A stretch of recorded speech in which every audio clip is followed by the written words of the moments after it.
ওই পাগলের স্যার, ওই পাগল না, বিখ্যাত পাগল, ওই যে রাস্তা যা আটতো, চিনছেন তো? হ্যাঁ হ্যাঁ, গাড়ি মেরে দিয়েছে। এটা 2015 করা।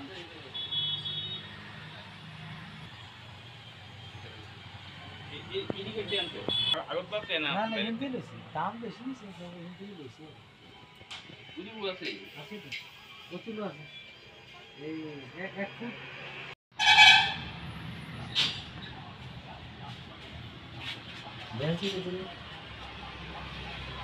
না স্যার দিলাম, যদি হোয়াইট হয়ে যাবে। এটা আমার ওই 24-এর কাজ লাগবে, সব ভিডিও 24-এর কাজ, এটা 24-এর কাজ।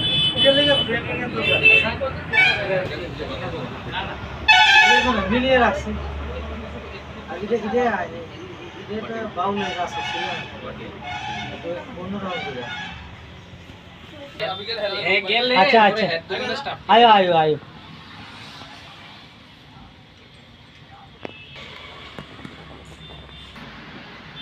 ছবি নিয়ে বলার আগে আমি একটা জিনিস বলবো, যেটা হলো যে উদয়পুরে রাজীব এই ধরনের একটা উদ্যোগ, এটাকে অবশ্যই স্বাগত জানাই। দীর্ঘদিনের একটা প্রত্যাশা রাজীবের, আমার সঙ্গে অনেক আগেই কথা হয়েছিল এরকম একটা কিছু করবে। তো এখন পাবলিকের সঙ্গে আমাদের শিল্পীরার যে যোগাযোগটা, এটার একটা পথ তৈরি হলো। আশা করি তার এই প্রত্যাশা উত্তরোত্তর বৃদ্ধি পাবে এবং আমরা পাবলিকের মন জয় করতে পারবো। আরেকটা কথা হলো, যেটা ছবি সবাই তো পছন্দ করে না, এখন মিডিয়ার যুগে কম্পিউটারে বিভিন্নভাবে ছবি বের করা যায়, কিন্তু পোর্ট্রেট এমন একটা জিনিস বা পেন্টিং এমন একটা জিনিস যেটার কোনো বিকল্প হয় না।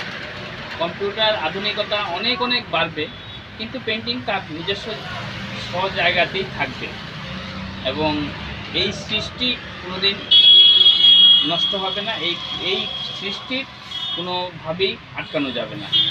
তো সেই দিক থেকে আমি সাধারণ পাবলিককেও আমি বলবো যে অন্তত প্রত্যেকের ঘরেই একটা দুটো করে পেন্টিং রাখা উচিত, শিল্প স্রষ্টাকে টিকিয়ে রাখার জন্য এবং মানসিকতাটাকে বৃদ্ধি করার জন্য। একটা পেন্টিং যে কোনো একটা ঘরের মান বাড়িয়ে দেয়, এই কথাটা আমরা যারা শিল্প সমাজের মধ্যে আছি তাদের হয়তো বুঝি, কিন্তু অন্যেরা সেটাকে ততভাবে বুঝতে চায় না। তো আমরা এই রাজীবের এই উদ্যোগটাকে দিয়ে পাবলিকের সঙ্গে আমরা যোগাযোগ হবে এই কারণে যে পাবলিক দেখবে একটা পেন্টিংয়ে একটা ঘরকে কীভাবে সাজায়, এবং ঘরটা যেভাবে সাজিয়েছে আমার খুব ভালো লেগেছে, যে একটা অন্য আঙ্গিকের একটা ঘর, অন্য ধাইসের একটা ঘর, যেটা দেখলেই মানুষ প্রথমত মন জয় হবে।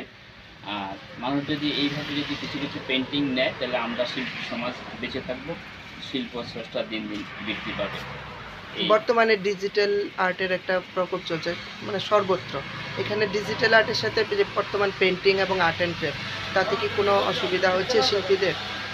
হ্যাঁ, ডিজিটালটাকে অনেক রকমের করা যায়, কিন্তু যারা বুঝেন তারা দেখলেই বুঝবেন যে এটা ডিজিটাল ছবি, এটা পেন্টিং বা হাতে করা ছবি।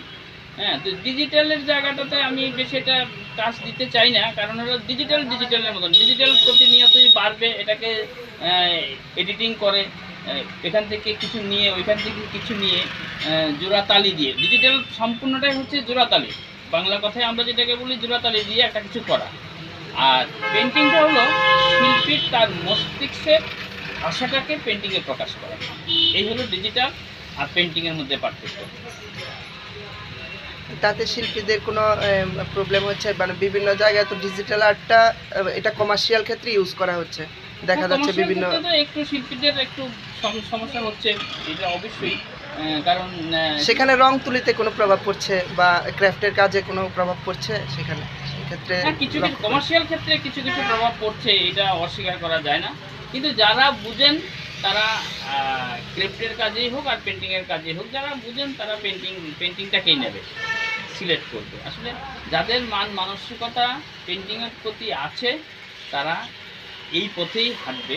আর ডিজিটাল যদি অন্য আঙ্গিকে সেটা মানে বুঝতে হবে, যদি না বুঝে তাহলে কিছু করার নেই। তবে দুঃখের বিষয় এটাও ঠিক যে আমার বাচ্চাটাকে আমি আর্টিস্ট করে দিলাম, আমার বাচ্চাটা ভালো ছবি আঁকে, কিন্তু আমি ওই দিকে না গিয়ে আমি আবার হয়তো একটা ডিজিটাল ছবির প্রতি আকৃষ্ট হলাম।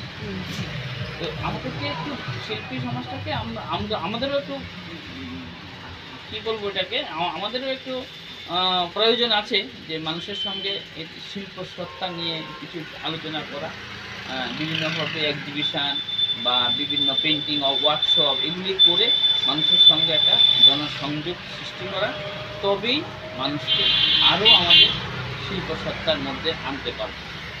এই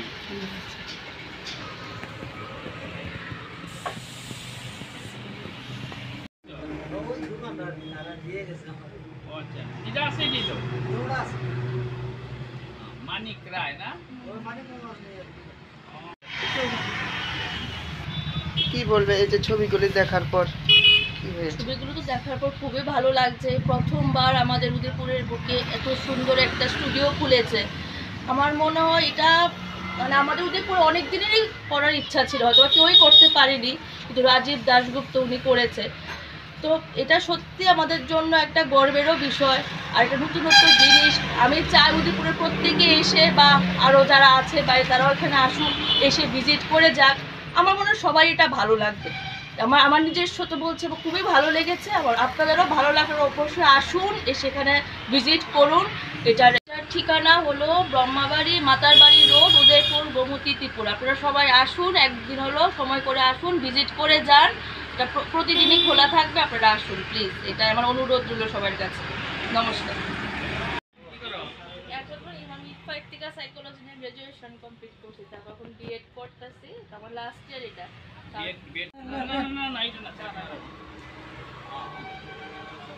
সোনারপুর থাকো কই? ওখানে ফ্ল্যাটে, ওই দেবনারায়ণ ফ্ল্যাট আছে, ভাড়া আছে, তো ওইখানে থাকো। তো ওইটার 5-এর দিকে আইজি রোডটা আরা 5 স্টেশন রোডে আমার এখানে থাকি আর কি।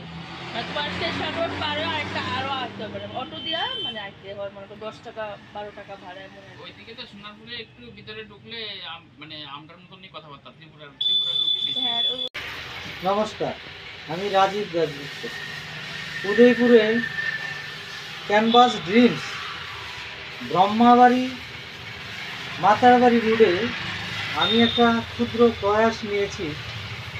এখানে আমি বিভিন্ন রকমের আর্টওয়ার্ক দিয়ে আমার এই ক্ষুদ্র প্রচেষ্টাকে সাজিয়েছি। এখানে পোর্ট্রেট, বিয়ের বিভিন্ন সরঞ্জাম যেমন পিঁড়ি, কুলু, এইরকম জিনিস এখানে পাওয়া যাবে।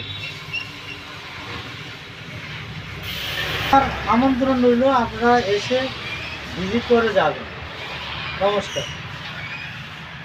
কি কি আর্ট করা হয়েছে এখানে স্টুডিওতে? কি কি আর্ট করা হয়েছে এখানে? ক্রিয়েটিভ ওয়ার্ক থেকে শুরু করে রিয়েলিস্টিক ওয়ার্ক পর্যন্ত এখানে আমি রেখেছি। উদ্দেশ্য কি? উদ্দেশ্যটা হলো এখানে বেসিক্যালি আমি পোর্ট্রেটটাই এখানে মেনলি করতে চাই, এবং তার সঙ্গে আনুষঙ্গিক যেগুলি আসে আর্টওয়ার্ক এগুলি আমি রেখেছি। মানুষ এসে যাতে এখানে তাদের ফেসিলিটি নিতে পারে। অনেকে আছে যেরকম তার মা বাবার ছবিটা আঁকাতে চায়, এরকমও আমি এখানে করব। যেমন একটা উদাহরণস্বরূপ বলতে পারেন, এখানে আমি পোর্ট্রেটে গেছি, দেখতে পারেন এখানে এরকম আর কি।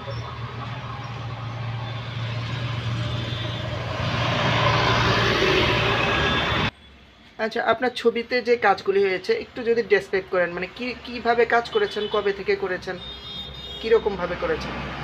এই কাজটা হলো আপনার 2022-এর কাজ।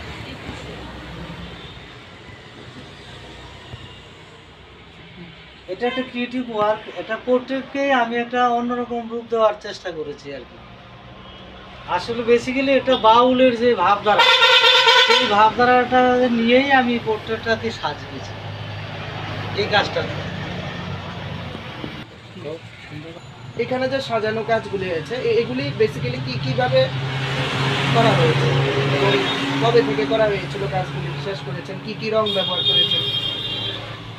যেমন এখানে একটা পোর্ট্রেট আছে, এটা আজকে থেকে 20 বছর আগের পোর্ট্রেটটা, এটা ওয়েলে করা।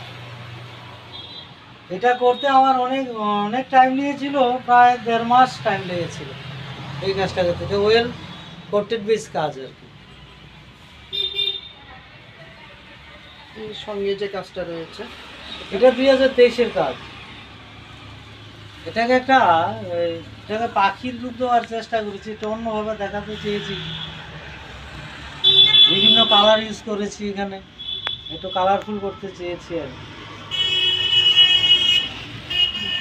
ওই কাজগুলির সম্পর্কে যে পরপর দুটি কাজ রয়েছে কিরকম করেছে? এটা 2014-এর কাজ। এটা একটা বেসিক্যালি পোর্ট্রেটটাকে আমি একটু অন্যভাবে ট্রিটমেন্ট করেছি, রংটাকে আপনার এই স্পেচুলা ইউজ করে কাজটা করেছি, এখানে তুলি ইউজ করা হয়নি। আর ওই কাজটা এটা রিয়েলিস্টিক ওয়ার্ক, একটা কি বলবো আপনাকে, এটা দেখতে একটা পাগলের একটা ছবি। আমি অনেকদিন ঘুরে ওনার পিছে আমি মিনিমাম অনেকদিন ঘুরেছি, তারপরে 3-4 দিন পর ওনার পিছে আমি 3 ঘন্টা ঘুরেছি। ঘুরে এরকম অনেকগুলি ফটোগ্রাফ নিয়েছি। তো অরিজিনাল এটা ফটোগ্রাফ বেস কাজ, কিন্তু এটাকে একটু ক্রিয়েটিভিটি দেওয়ার চেষ্টা করেছি আর কি। না নিয়ে এই আর্ট গ্যালারি হয়েছে এখানে,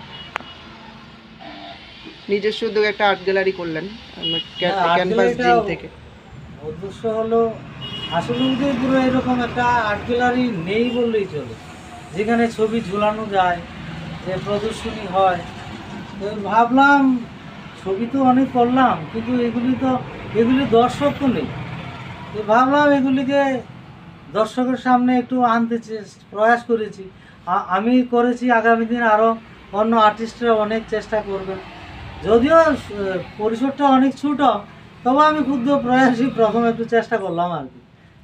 আমার উদ্দেশ্য হলো আমাদের পরবর্তী জেনারেশন আরও অনেক উন্নত হোক, ওরা অনেক বড় বড় আর্ট গ্যালারি বানাক, এই আর কি প্রচেষ্টা।